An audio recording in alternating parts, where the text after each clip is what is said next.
Hi guys, this is continuations on the negotiations. So we're gonna talk today about framing, strategy, and planning. We're gonna talk about why frames are critical to understand, and what are the approaches to understand the frames. Basically, it's how to choose your minimum zone of agreement, and how to choose the where you start your frame and discussion. We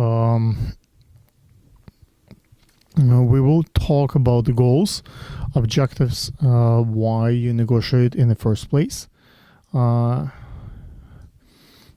to develop goals and frames.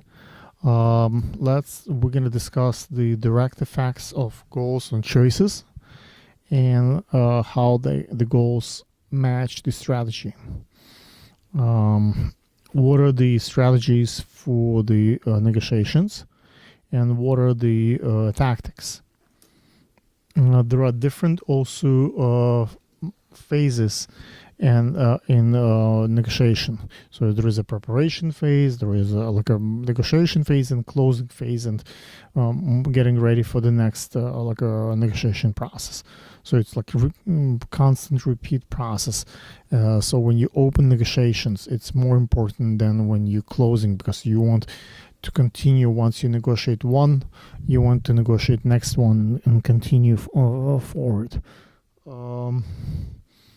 It's important to understand the need for planning, and it's important to define issues that are at the negotiation table, and define the bargaining mix. What is important, what is less important, what's you can give up, and what's you want to win. It's important for you to define your interest and your needs. Your interest could be in one thing, and your needs something else, or sometimes they match.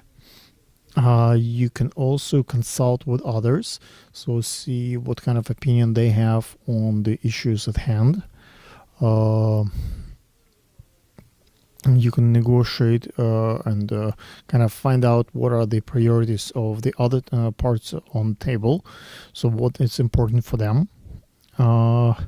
It's kind of important to know what are your limits, how far you can negotiate, and what's targets you can get.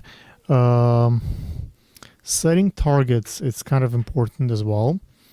And prepare, and the support of the arguments that you might have matters. Okay, let's see what else we're gonna talk today. So there are basically distributive bargaining and integrative bargaining. The distributive bargaining has the role of alternatives matters, and there are different settlement points. Okay, and there are basically fundamental strategies to discover other or party resistance points, and how to influence the other party resistance points to go further. So whatever they're willing to give up, how to influence them to give up more. There are different tactics to do that. So it's assess outcome values, and control and terminal. You can also look at the how to manage other parties' expectations, and how to modify other party perceptions, how to manipulate the actual cost of delaying, and how to terminate the negotiations.